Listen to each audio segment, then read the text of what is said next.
반갑습니다. 저는 횡단제일학원에서 수학을 가르치고 있는 김범석 선생님이고요.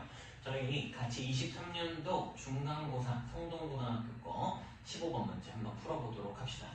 일단 문제는 로그 방정식이 주어졌고 로그 방정식의 두 실근이 알파랑 베타라고 주어진 상태야. 근데 알파값, 베타값 모두 1이 아닌 양의 실수일 때라고 써져 있거든. 1이 아닌 모든 양의 실수다 라고 되어져 있으니까 1의 값을 제외하고 내가 선택을 해야겠네 라는 걸 볼 수 있고, 나한테 구하고자 하는 값이 밑이 알파, 베타인 알파랑 베타인 로그가 나타나져 있어요. 그러면 내가 이 녀석의 최소값을 구하고자 하는데 일단 밑이 통일이 되어 있지 않으니까 밑통일하는 과정부터가 우리 문제풀이의 시작점이 될 거야.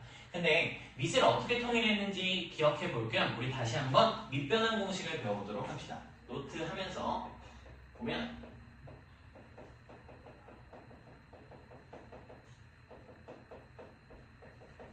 밑변환 공식이라는 걸 배울 건데 밑변환 공식 몇 개 있어? 잠시 시간을 들이면서 생각을 해보면 몇 개? 두 개 있어요. 크게 두 가지가 있고 우리는 확장해서 다음으로 넘어간다 라고 생각해 주시는 게 암기하기 편합니다. 첫 번째 어떤 공식이 있었냐 라고 했을 때 로그 A의 B, 자 밑과 진수의 범위는 편의상 다 만족하고 있다 라고 생각을 했을 때 임의의 숫자 C에 대해서 로그 C의 A 분의 로그 C의 B라고 쓸 수 있는 게 우리의 밑변환 공식 첫 번째였어요. 로그에 대한 밑변환 공식. 그리고 두 번째로 거듭 제곱에 대한 밑변환 공식이 있었다라는 거예요. 거듭 제곱에 대한 밑변환 공식은 A의 로그 C의 B 제곱 이렇게 써져 있을 때 어디의 위치를 바꾸는? 밑과 진수의 위치를 서로 바꾸는 과정이 있었다라는 거죠. 밑과 진수의 위치. 그럼 바꿔주시면 어떻게 쓸 수 있다? B의 로그 C의 A다 라고 쓸 수 있고 이 두 가지 기틀이 우리의 밑변환 공식이 되는 거야. 그러면 이렇게 밑변환 공식이 두 개밖에 없습니까? 선생님 전 더 배운 것 같은데요. 아마 너희들은 여기서 확장하는 단계를 보셨을 거다라는 거죠. 확장을 해봅시다. 확장. 자 어떻게 확장을 할 수 있냐라고 하면 B 값하고 C 값을 서로 같도록 설정을 해요.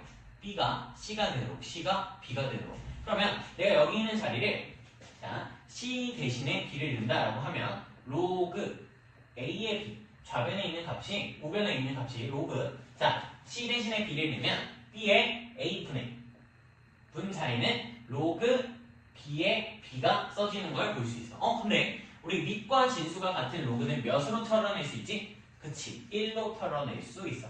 그럼 이 값 전체가 1이 되는 거야. 무슨 형태를 띈다? 얘가 그치 역수의 형태를 띠는 듯한 느낌을 받을 수 있죠. 밑과 진수의 위치가 좀 바뀌긴 했지만. 다음에 두 번째로 곱해주시면 돼요. 누구? 분모에 있는 값을. 분모에 있는 값 로그 C의 A를 양변에 곱하게 되면 로그 C의 A 곱하기 로그 A의 B는 로그 C의 B라고 쓸 수 있고 여기서 우리가 관찰하셔야 되는 건 뭐냐면 여기는 A가 밑에 있는 A와 서로 소거되는 느낌이구나 라는 것을 발견해 주시면 된다. 다음 두 번째 거듭 제곱의 밑변환 같은 경우는 어떻게 확장을 할 수 있어? 라고 하면 여기서 누구랑 누구를 같게 만들 거냐 라고 했을 때 C와 A를 같게 만들어요. C랑 A를 같게 만들어. 그러면 A의 로그 C 대신에 A를 두면 A의 B가 되고 밑변환 공식 뭐였다? 진수의 밑과 진수를 위치를 바꾸는 거지. 그러면 얘는 B의 로그 A의 A가 되고 아까 로그 A의 A 밑과 진수가 같으면 1이 된다라고 했으니까 이만큼을 생략해서 써줄 수도 있어. 우리가 이렇게 밑변환 공식을 기억하고 있어야 되고 이 상태에서 문제를 만약에 풀어낸다라고 했을 때 자, 주어진 걸 한 번 더 써볼게요. 제가 로그 알파 베타의 10 그거의 전체 제곱분의 분자에는 로그 알파 10 곱하기 로그 베타의 10이다 라고 써져 있어.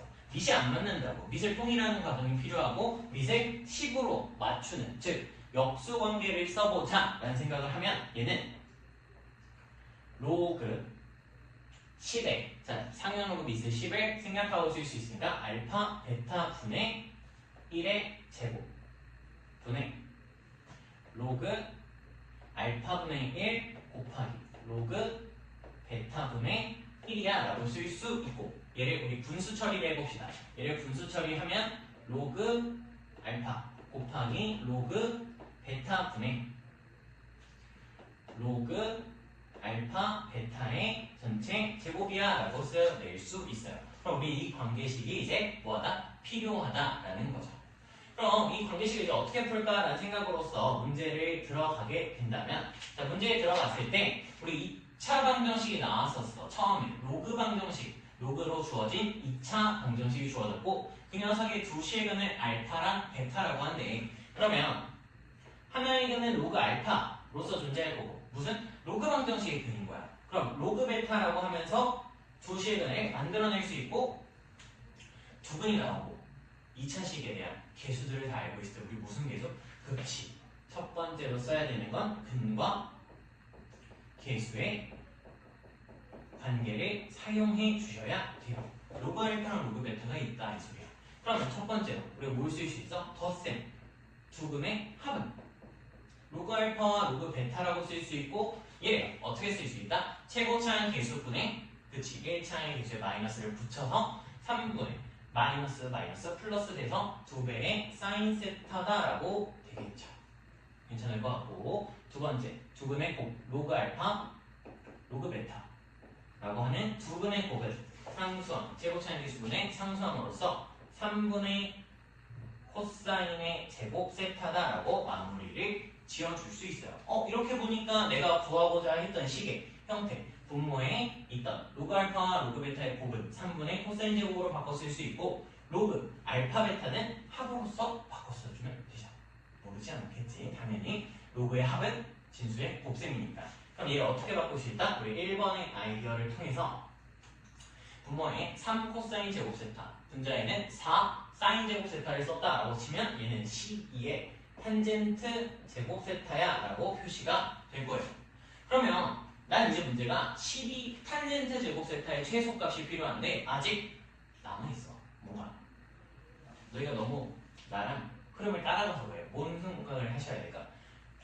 두 실근이 확실히 존재하나? 라는 생각을 했어야지. 두 실근이 확실히 존재하는지 안 하는지를 판별을 안 했다고. 그럼 우리 뭘 쓰면 돼? 그렇지. 두 번째로 여기서 색깔 좀 표시해서 두 번째 판별식을 사용해 주시면 돼요. 판별식.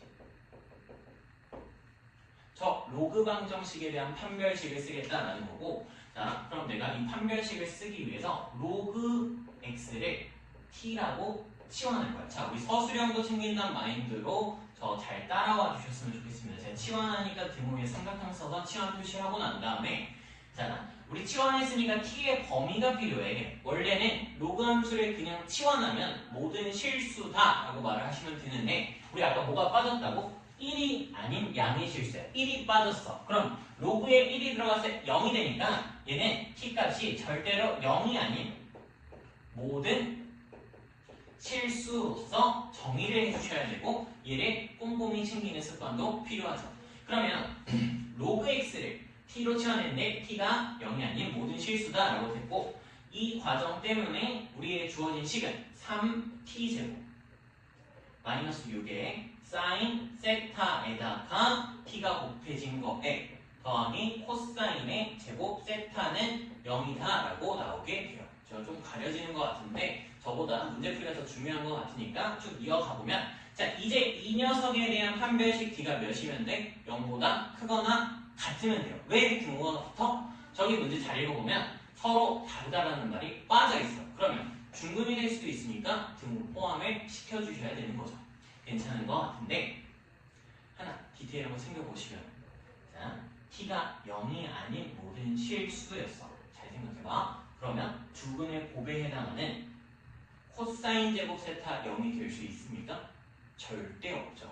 그럼 코사인의 제곱 세타 값은 0이 아니다라는 말을 해놓고 문제를 풀어야 되는 거야. 그럼 이제 내가 여기서 판별식 D를 쓰게 되면 자 짝수니까 4분의 D 씁시다 라고 하면서 9사인 제곱 세타 마이너스 3 코사인의 제곱 세타가 0보다 크거나 같다를 계산하고 싶고 마지막 처리 계산에서 어떻게 하면 되겠다? 나는 코사인 제곱 세타가 0이 아니다라는 말을 했기 때문에 양변에 나누는 행위를 하셔도 괜찮아요. 코사인 제곱 세타를 양변에 나눈다라고 하면 3까지 같이 나누자. 그럼 3 탄젠트의 제곱 세타 빼기 1이 0보다 크거나 같고 결론적 탄젠트 제곱 세타가 뭐보다? 3분의 1보다 크거나 같다라고 말을 할 수 있어요. 그럼 우리 문제 끝난 거 확인되니? 왜? 여기가 탄젠트 제곱 세타가 3분의 1보다 크거나 같으니까 최종적 답은 이 전체 값이 뭐보다? 4보다 크거나 같다라고 말을 할 수 있고 우리의 최소값 몇? 4라고 구해주시면 문제가 끝나는 거야. 오늘은 여기까지 하게 될 거고 다음에 보도록 합시다.